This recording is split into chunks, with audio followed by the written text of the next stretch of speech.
let's say you draw this up. So this is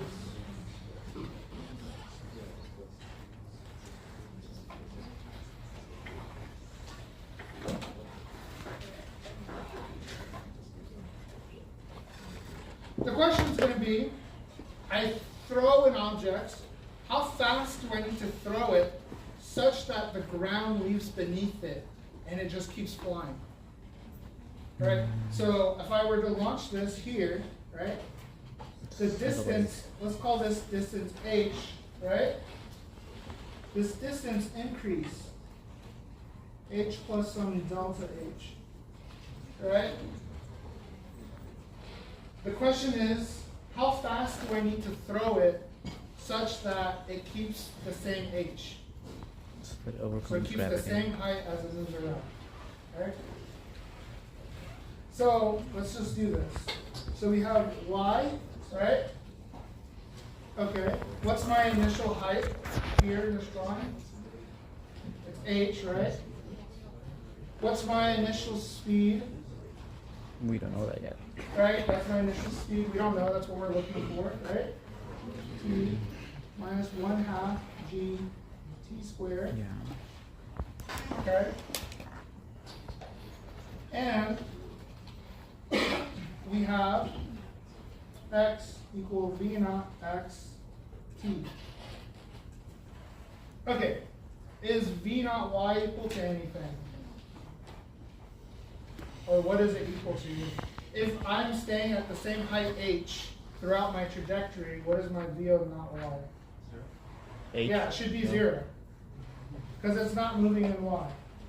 Oh, yeah. So this is h minus 1/2 g t squared. This is the level of questions I will ask you, right? So if I pose this question and you are stunned and don't know where to go from there, it's going to be a very difficult course, right? Thank you. Okay. Now I want to define h, right? So I'm going to draw it over here. This is h, right? And h, as I move, how do I do this? I want, as it moves from here to, actually let's draw this a little bit more exaggerated. So it moves along this path, right? And at some point, this height is h, which means it hit the ground, right? At some point, it's going to hit the ground. So I want to convert my h into a description for my r's. So how do I do this, right? So if this total height was r, so here, actually, where should I draw this? Where I go? So h, let's say h is very small, right? This is a delta h. My h is up here. H is actually equal to r minus r cosine theta. Think of it this way. Actually, how do I draw this? My ball is flying, right? As it flies, it intersects with the sphere, right? And this difference in height of this r cosine theta, so this theta is r cosine theta, and this is r, right? If h is small enough, h is approximately r minus r cosine theta. So as we approach, right, it gets very close. Now, I want to solve for this theta. So theta now, we have theta equal cosine, arc cosine, right? And 1 minus h over r. So all I did was I divided by r, right? And then I subtracted over and took arc cosine. Okay. So, what about this distance, d? Right? Well, this one's a lot easier. What is it? What is b equal to? R. Yeah, R sine theta. Okay. Now, so let's plug everything in. So we have y equal h minus 1/2 gt squared. When it hits, what is the time needed? We also were looking for the speed, right? How fast do we throw it? We know how fast it's going to hit the ground just by this equation, right? So we're going to solve for time. So this is 0 equals h minus 1/2 gt squared. And then I'm just going to go right to it, th over g. So what I did here was all I did was add this over, multiply by 2, divide by g, and then take the square root. Right? So the speed d on x equals t, right? And so we're left with r sine theta over v on x equals t. Okay? And then this gives Why did we go from cosine to sine? t equals d square root g over 2h.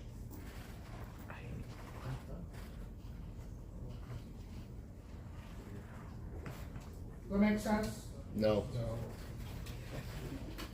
So, how long did it take to hit the ground? Right? That's how long it took to hit the ground, right? So, how far did I move? I don't know, right? Yeah. I don't know how far I moved. I just know it's d, it's just r sine theta over d, right? So I plug that in, right? And I have r sine theta over v on x. I plug in my time here, right? T, right? And then I solve. I use, actually, let's just write it out. So here we have r sine theta times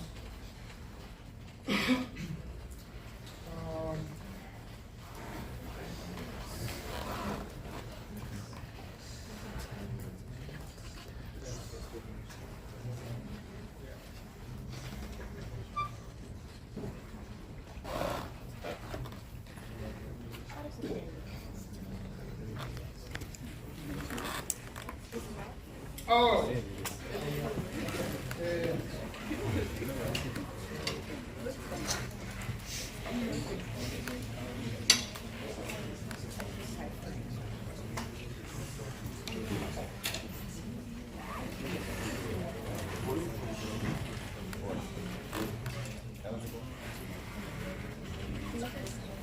Oh yeah. We need to figure out what d is now. Did I do that? No. We have to figure out theta. Oh yeah. Okay. Yeah. So d here, d is equal to r, right? Sine theta. You already found theta, right? No. We did.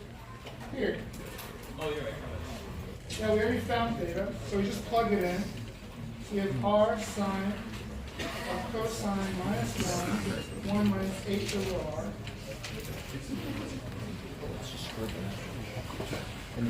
So what is this approximately equal to?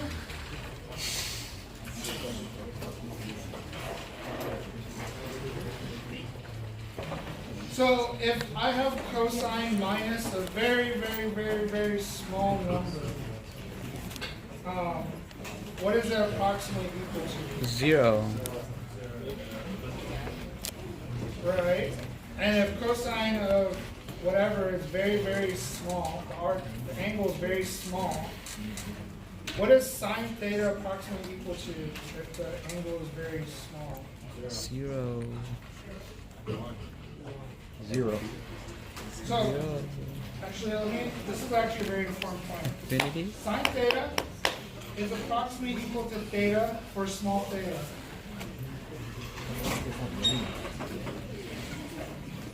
Right? Huh? And cosine theta is approximately equal to 1 for small theta. Right?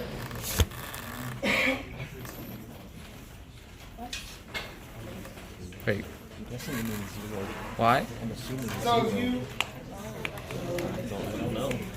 I think it's theta. so I think what sine is theta H equals to over R? theta. For small theta. Is it really small or But really why? big? Really small. Really small? Yeah, very small. Very, very, very small. So cosine of arc of a small angle, right, is approximately what? Theta? I don't even understand So this question. cosine of 0 is approximately what? 0. 1. 1, right? 1. So D is approximately R, right? If you were to do this explicitly, you should get D is approximately 2.7 miles. So I used the radius of Earth. R is approximately 6.356 kilometers. But H is approximately Wait. 1.5. wait, 1.5. where did the numbers come from? Where are you getting these numbers? These are just examples. Oh. It's an example. Okay. We're doing an example right now, right? The question is the how fast example? you gotta throw it, right, before the thing hits the ground. So it It's doesn't the hit the size ground, of right? Earth. So if I have the radius of Earth, right, and my height is about 1.5, okay, and I plug that into here, so I plug that into this equation, V is approximately equal to 2.7 miles, or 4.367. Can you move it down a little bit? I can't see the. Yeah.